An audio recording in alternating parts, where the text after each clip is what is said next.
All right, good. Good. All right.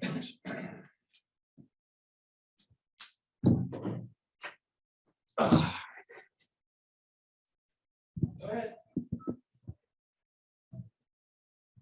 Start, just how difficult has the last couple of days been for you, and obviously pretty big decision with the law. Yeah, it's been a difficult season to put it mildly, and I don't think either Claude nor I felt it would ever get to this point. I think we had higher aspirations for this season, and we are where we are, and it's been a lot of work the last few weeks, and this is where we arrived at. Chuck, there's been some conflicting reports out there as to how many teams Claude cleared that he would go to. Joe Sakic said that he did talk to you. Is he and Florida, are they the only two, or are there more? Or I don't know how many teams were involved? Well, look, first of all, we signed Claude 8 years ago to a lengthy superstar type of contract, which he earned. And as part of that contract, he had a no move clause, and he earned that right to decide to have a big say in where he would go. I think it's the best way to put it. I did have a very limited market in terms of the teams I could speak with. I spoke with several teams, but not all of those teams I would have been able to complete a deal with. So there was a lot of interest in Claude, but it was a very limited market ultimately that I could deal him to. Can you tell us how many teams? No, if Claude wants to disclose that, he can. But out of respect for him, but I don't begrudge him anything. He earned that right. I respect it completely, and I knew, we knew the hand we were dealt, and we grinded away and did the best we could. Just to follow up on that a little bit, Chuck. I mean, you first mentioned publicly talking to Pat, I guess, at your mid-season press conference. Did you know then kind of what your limitation was, and did you think it would change over the course of the last month and a half?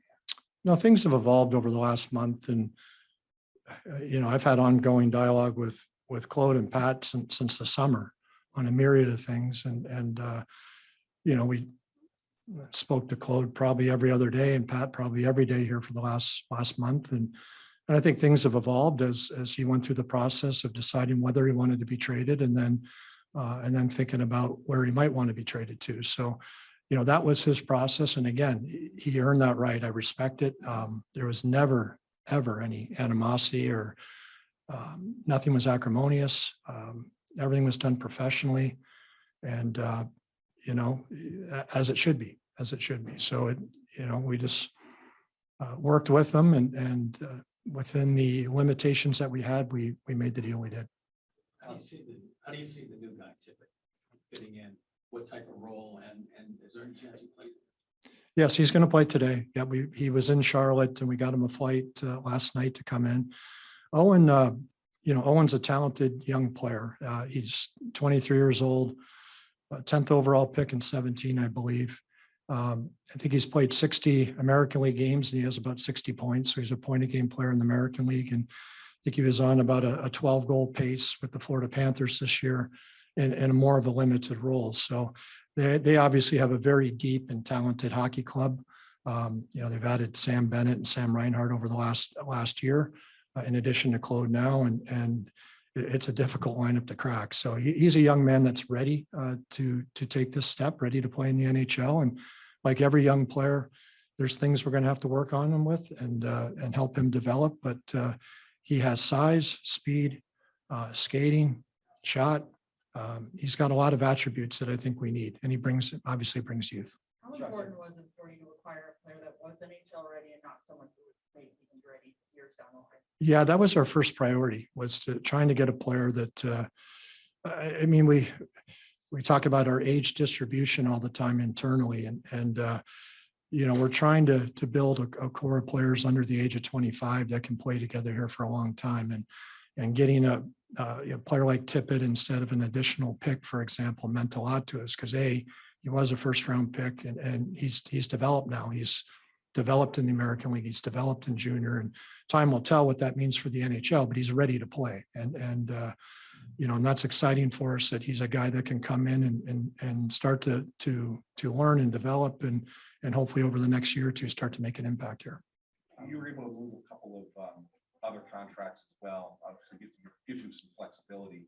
With part of that flexibility really to be looking at some of the potential college free agents that are coming up here in the next week or so. Yeah, absolutely. And that was a critical part for us as well. And we have 47 contracts now instead of 49. So whether it's today or tomorrow or the coming weeks, we have the ability maybe to be more involved in potential opportunities that may be there. And when you're at 49, it just gets a little tough and you may have to make choices. And frankly, we didn't want to have to make choices. So Understanding the realities of the market and everything was, what made you make the decision to execute the trade now rather than wait close to the deadline and maybe push? yeah, there wasn't much left to push for. It was an everyday grind. I commend Bill Zito. He was very professional. But I think he's probably happy he doesn't have to speak to me today. I think it was a long drawn out process and they fought hard for what they believed in and we did too. But this was, a deal that we felt was fair. And it took a lot of work on both sides to get there. But, a first round pick always has value. I know it's a couple years out, but that was the reality. They didn't have their 22 or 23 first. So we got the best one we could. And teams always want first round picks. So it'd either be a great chip for us in the draft floor or we can use it as as part of a package to get a good player, this summer or next summer, whatever the case may be. So it gives us more options. And obviously Owen Tippett I think he's one of the better young players in the American Hockey League. And again, he's earned the right to be in the NHL. Now it's up to Owen and to us to maximize that talent. So, it's a fair return and it's time to pull the trigger. Chuck, obviously, when Claude signs that contract in 2013 and it has a no move clause, the intention is that it won't come to this point where you're contender not having to make a trade. How much accountability is felt on the level of pretty much everybody from the top down in management when something like this has to happen when it doesn't go to plan? Yeah, for all of us, it's 1,000 games with the Flyers. I think 900 points or maybe slightly more than that. A long-serving captain of our franchise, and he did a lot, and he certainly upheld his end of the bargain. And I know everybody tried. We've tried. I'm sure Ron Hextall, Paul Holmgren, everybody tried, and we weren't able to get there at this point in time. So, that's the frustration, and that's why we are where we are right now. You have Justin Braun sitting out today. Were there any other players that you considered on that same situation? No. There's been a lot of teams calling on Justin, and we'll see what that means over the next day, whether we move him or not. But he plays really hard, and he's a guy blocks shots, takes hits. So I just thought it'd be prudent to at least resolve this over the next 24 hours and to just hold him out for today. How many people are you hopeful of moving before the deadline? Yeah, we'll see.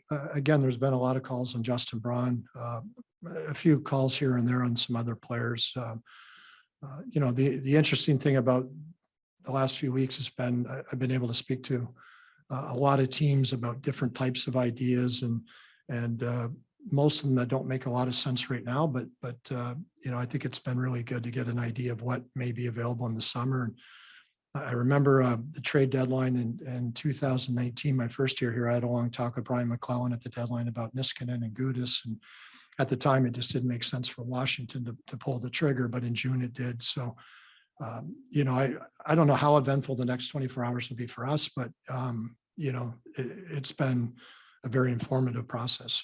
Chuck, obviously, Claude's been traded, but he is a pending UFA this summer. I'm curious if he left the door open for the possibility of coming back to re-sign next year, and if that's something that you guys would have interest in. Well, first of all, now he's a member of the Florida Panthers, so I have to be careful what I say. But I can tell you that we have a great relationship, and I haven't read any media accounts, to be honest with you, so I don't know if people are saying anything to the contrary. But There was no acrimony, no animosity at all. We had 3 great conversations yesterday. So this is a great fit for him for now, and he'll have that option like every pending UFA to make that decision this summer. But there's certainly again there was no animosity at all. It's a great relationship, and he'll, I'm sure, have a lot of options this summer. Just as a follow-up to that, prior to the trade, was he looking for any kind of assurance or maybe talk to you about, say, hey, would you bring me back next year if blah, blah, blah? No. No. Okay. No, never. And that's why we were where we were. I mean, last summer, we both agreed, let's get through the season. Let's see where the team's at. Are we a player away? Are we 2 players away? What's the cap situation? I give him a lot of credit. He didn't want to lock in a number and tie my hands until he kind of knew where we were. And again, I don't think either one of us anticipated this type of season.